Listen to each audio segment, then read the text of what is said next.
করবে, এরকম একটি সন্দেহ সংশয়, আতঙ্কের ভিতর দিয়ে আমাদের দিন পরিচালিত হয়েছে। কিন্তু 5 আগস্টের পরে এরকম উন্মুক্ত পরিবেশে আমরা এখন পরিবেশে কাজ করতে পারছি, একমাত্র আল্লাহর শুকরিয়া।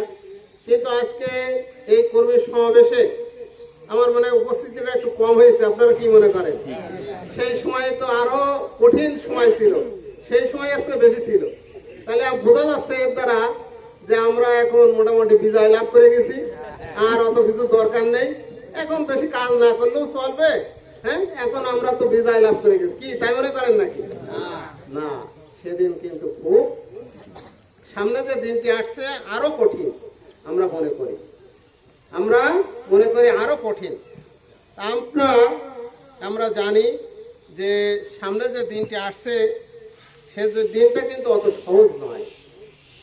কিন্তু যারা এই যে ফ্যাসিস্ট 15 বছর 16 বছর আমাদের যে কষ্টের ভিতরে রেখেছে, আমাদের নেতৃবৃন্দকে হত্যা করেছে, ফাঁসি দিয়েছে, আমাদের হাজার হাজার ভাইকে শহীদ করেছে, গুম করেছে, আমাদের ভাইদের বাড়ি বুলডোজার দিয়ে ভেঙে একেবারে ধ্বংসস্তূপে পরিণত করেছে।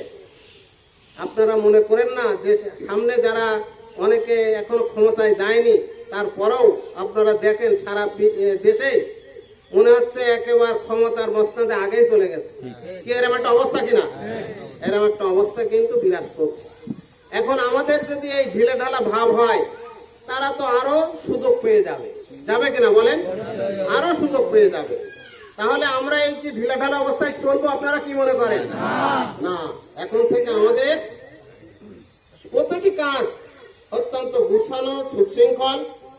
জাপানে চীনের একজন রাষ্ট্রদূত আমাদের নেতৃবৃন্দের সাথে সাক্ষাৎ করতে আসছিলেন আমাদের কেন্দ্রীয় অফিসে। এসে তারা বললেন যে বাংলাদেশে জামাত ইসলামের মতো এত সুশৃঙ্খল সংগঠন আমি আর দেখিনি। কিন্তু আমাদের তারা লোকে অনেকে বলেন, কিন্তু আমার কাছে সেটা মনে হয় না। কেউ আমার কাছে সেটা খুব বেশি মনে হয় না। আলহামদুলিল্লাহ ওনাদের অনেক ভালো, কিন্তু আরো তারা যেভাবে মনে করেন আমাদেরকে আরো সেইভাবে সুসংগত। আমরা জামাত ইসলামী 41 সালে প্রতিষ্ঠিত হয়েছে, এদেশে কাজ শুরু হয়েছে 48 সালে। সেই হিসেবে 41 সাল আর এই 25 সাল 84 বছর। অনেকে অনেক কথা বলেছেন, বলেছেন না জঙ্গি, তারা এদেশে জোর জবরদস্তি এর মাধ্যমে ক্ষমতায় যেতে চাই। তাই যদি চাইতাম বহু আগেই তো আমরা এটা পারতাম, কিন্তু আমরা সেইটা বিশ্বাসী না। আমরা নিয়মতান্ত্রিক গণতান্ত্রিক পদ্ধতিতে আমরা পরিচালিত হচ্ছি, এবং আমরা মনে করি এদেশে গণতান্ত্রিক পদ্ধতি সরকার পরিবর্তনের একটি মাধ্যম। আমরা সেই লক্ষ্যে আমরা কাজ করে যাচ্ছি। জামাত ইসলামী এই যে নির্বাচনের মাধ্যমে যে সরকার পরিবর্তন করতে চায়, এই জামাত ইসলামী এই 84 বছর বয়সে এত অবারিত সুযোগ আমরা কিন্তু ইতিপূর্বে আর পাইনি। এখন যে সুযোগটা এসেছে, এই সুযোগটা যদি আমরা কাজে লাগাতে না পারি, তাহলে এর মতো ব্যর্থতা আর আমাদের নেই। সে কথা ইনায়েতুল্লাহ আব্বাসী, মাওলানা ইনায়েতুল্লাহ আব্বাসী ছিলেন তো সবাই, উনি বলেছেন আলেম ওলামাদের যে সুযোগটা আসছে, তা এবার যদি আলেম ওলামা এই সুযোগটা হারায়, তাহলে দীর্ঘ 50 বছর পিছিয়ে যাবে ইসলামের পক্ষে শক্তিগুলো।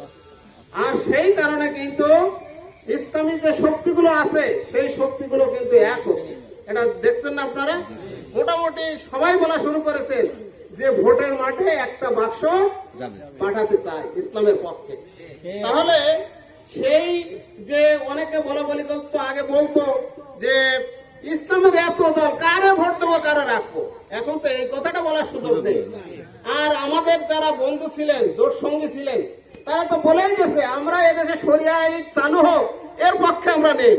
এখন যারা শরিয়াত মানে না, কোরআন মানে না, হাদিস মানে না, তারা কতটুকু মুসলমান, এটা আপনার আমার চিন্তা করে এখনই দেখা উচিত, দেখা উচিত কিনা? তারা বলে আমরা শরিয়াত আইন এদেশে চালু হোক, এটা তো আমরা চাই না। যারা ইসলামের বিজয় চায় না, কোরআনের বিজয় চায় না, যারা রাসূলের দেখানো খেলাফত ব্যবস্থা সে যেটা চায় না, তারা কিভাবে কতটুকু মুসলমান সেটা আমাদের কিন্তু চিন্তার বিষয়। সম্মানিত ভাইরা, সেই কারণে আমাদের এই যে মিটিং গুলো করি, আমার উপলব্ধি হয়েছে, ভুলও হতে পারে আমার উপলব্ধি, যে আমাদের এই কথাগুলো আমাদের থানা, ইউনিয়ন, ওয়ার্ড, এই কর্মী দায়িত্বশীলদের মধ্যে সীমাবদ্ধ থাকে। কিন্তু আমাদের এই কাজ সম্প্রসারণের জন্য আমাদের যে প্রত্যেকটি মানুষের ঘরে ঘরে যাওয়া দরকার। আমাদের ইউনিটির যে 4টি প্রোগ্রাম, এই 4টি প্রোগ্রাম যদি আমরা প্রতিটা ইউনিটে করতে পারতাম, এই ইউনিটে 4টি প্রোগ্রাম কি কি? প্রথম কাজ হচ্ছে কি? পরিকল্পনা বৈঠক, যে একটা মাসে আমরা কি কি করব, তাই না? এরপর আছে সাধারণ সভা, তাই না? এরপর আছে তারবিয়াতি বৈঠক। সেখানে কি হবে?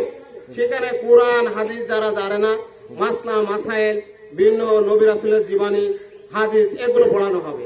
আরেকটা বৈঠক আছে গ্রুপ দাওয়াত। তাহলে এই দাওয়াতি কাজ কি আমাদের ইউনিটে আসলে হচ্ছে? বলেন। আমার তো মনে হয় ওইভাবে হচ্ছে না, একেবারে হচ্ছে না তো আমি বলবো না, হচ্ছে। কিন্তু যেভাবে হওয়া দরকার, প্রতিটি মানুষের কাছে ইসলামের যে সুমহান দাওয়াত আমাদের পৌঁছে দেওয়া দরকার, সেই কাজটি কিন্তু হচ্ছে না। আর এই কাজটি যদি না হয়, আমরা যারা এখানে আসছি আর একটা বৈঠক দেবো, সেখানেও এই লোকগুলো যাবে, নতুন লোক আমাদের ইনক্লুড হচ্ছে না। তা নতুন লোক যদি ইনক্লুড না হয়, তাহলে আমাদের বলা আছে যে আমাদের এই ইউনিয়নের ভোটার কত চেয়ারম্যান সাহেব? 28,000। তা 28,000 ভোটার হলে আমাদের